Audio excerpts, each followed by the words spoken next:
한국 주거시장의 중심에 오랫동안 자리 잡아온 전세제도는 거액의 보증금을 집주인에게 맡기고 월세 없이 일정 기간 거주하는 독특한 임대 방식이다. 특히 자산이 부족한 청년층이나 신혼부부에게 전세는 주거 안정과 자산 형성의 첫걸음으로 기능해왔다. 그러나 최근 몇 년간 전세는 빠르게 줄어들고 월세 중심의 임대 형태가 급격히 확산되고 있다. 이는 단순한 제도 변화로 보기 어렵다. 현재 한국에서 진행되는 전세의 월세화는 세입자에게 구조적 위험을 안기는 왜곡된 전환으로 주거시장의 지속 가능성을 위협하는 신호로 해석된다.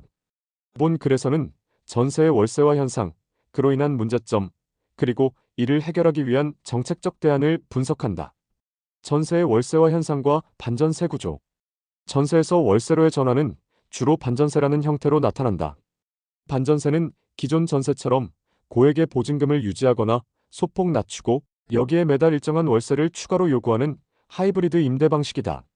한국부동산원의 2023년 자료에 따르면 서울 아파트 임대 계약 중 반전세 비율은 2018년 15%에서 2023년 35%로 급증했다. 이는 전세 수요가 줄고 월세 선호도가 높아진 시장 변화와 집주인의 수익, 극대화 전략이 결합된 결과로 보인다. 반전세는 세입자에게 이중 부담을 안긴다. 예를 들어 서울 평균 전세 보증금은 2023년 기준 약 4억 5천만 원이며 반전세 계약에서는 보증금 3억 원에 월세 100만 원을 요구하는 경우가 흔하다. 이는 세입자가 거액의 자산을 묶은 채 매달 현금 유출까지 감당해야 함을 의미한다.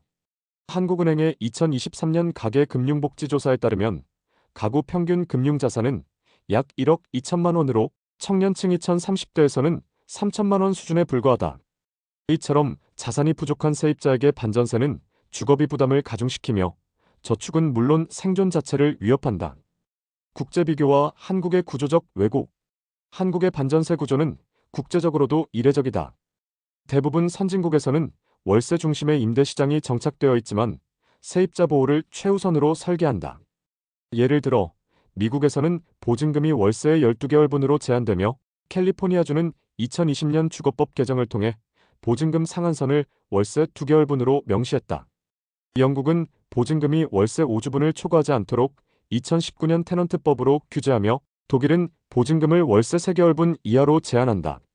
일본 역시 보증금은 월세 12개월분이 일반적이며 계약 종료 시 전액 환불이 원칙이다. 이러한 보증금은 주로 집 훼손이나 연체 리스크를 방지하기 위한 최소한의 장치로 환불 지연 시 법적 책임을 명확히 부과한다. 반면 한국은 전세 보증금의 높은 비중을 유지하면서 월세를 추가로 요구하는 구조가 일반화되고 있다. 이는 외국 기준으로 보면 과도한 보증금 요구에 해당하며 세입자는 자산을 담보로 제공했음에도 추가 사용료를 부담한다. 특히 금리가 상승하고 집값이 불안정한 현재 상황에서는 보증금 미반환 위험이 커진다. 주택도시보증공사의 2023년 보고서에 따르면 전세 보증금 미반환 사고는 2020년 1,200건에서 2023년 3,500건으로 3배 가까이 증가했다. 깡통전세와 같은 문제도 빈발하며 전세 보증보험은 신용등급이나 보증금 규모에 따라 가입이 제한되는 사각지대를 여전히 안고 있다. 주거 취약계층에 미치는 영향. 전세의 월세화는 주거 취약계층에 특히 심각한 영향을 미친다. 청년층은 부모의 지원 없이는 전세 보증금 마련조차 어려운 실정이다. 통계청의 2023년 청년 고용조사에 따르면 2034세 청년의 60%가 부모로부터 주거비 지원을 받고 있으며 독립가구의 평균 월소득은 250만 원에 불과하다. 반전세 구조에서는 월세 100만 원을 추가로 부담하면 가처분 소득이 절반 이하로 줄어들어 저축은 불가능해진다. 고령층도 마찬가지로 위협받는다. 국민연금연구원의 2023년 보고서에 따르면 65세 이상 고령 가구의 평균 월소득은 180만 원이며 이 중 40%가 주거비로 지출된다. 전세금을 생활자금으로 활용하던 고령층은 월세 부담 증가로 생계가 어려워진다. 신혼부부나 자녀가 있는 가정 역시 장기적인 주거 안정성을 보장받기 힘들어졌다. 한국보건사회연구원의 2022년 조사에서 신혼부부의 55%가 주거비 부담으로 출산을 미루거나 포기한다고 응답했다. 이는 주거 불안정성이 사회적 불균형과 저출산 문제로 이어지는 악순환을 보여준다. 왜 공정한 전환이 이뤄지지 않는가? 전세제도의 쇠퇴는 불가피할 수 있다. 하지만 그 전환이 왜 외국처럼 공정하게 진행되지 않는지에 대한 질문은 필수적이다. 현재 한국의 임대 시장은 집주인의 자산 증식을 위한 금융구조로 변질되고 있다. 국토교통부의 2023년 주택시장 보고서에 따르면 임대사업자의 70%가 보증금과 월세를 동시에 활용해 부동산 자산을 확대하고 있다. 이는 세입자의 주거 안정보다 집주인의 수익 극대화를 우선시하는 구조다. 정부의 정책적 미비도 문제다.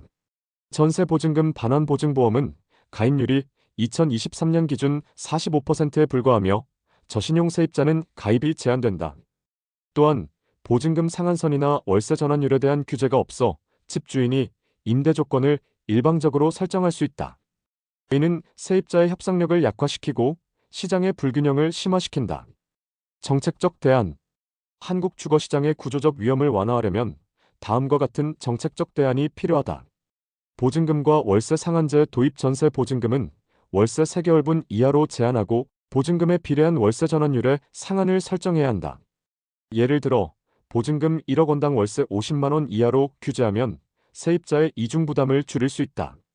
보증보험 의무화와 사각지대 해소. 전세 보증금 반환 보증보험 가입을 모든 임대계약에 의무화하고 저신용 세입자를 위한 공공보증제도를 신설해야 한다. 주택도시보증공사의 2023년 자료에 따르면 보증보험 가입률이 70%로 상승하면 미반환 사고의 80%를 예방할 수 있다. 공공임대주택 확대. 공공임대주택의 공급을 현재 7%에서 15% 수준으로 확대해야 한다. 이는 주거 취약계층의 안정적 주거를 보장하며 민간 임대 시장의 과도한 보증금 요구를 억제한다. 세입자 교육과 법률 지원 강화. 세입자의 계약 이해도를 높이기 위한 교육 프로그램과 보증금 미반환 시 무료 법률 지원을 제공해야 한다.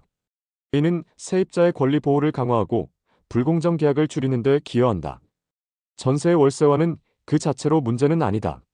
문제는 이 전환이 세입자의 권리를 보호하지 않고 집주인의 수익 극대화 도구로 변질되고 있다는 점이다.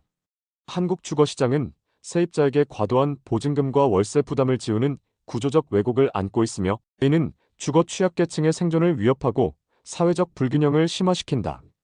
정부는 보증금 상한제, 보증보험 의무화, 공공임대주택 확대, 세입자 교육 등 다각도의 정책을 통해 공정한 주거 전환을 이끌어야 한다.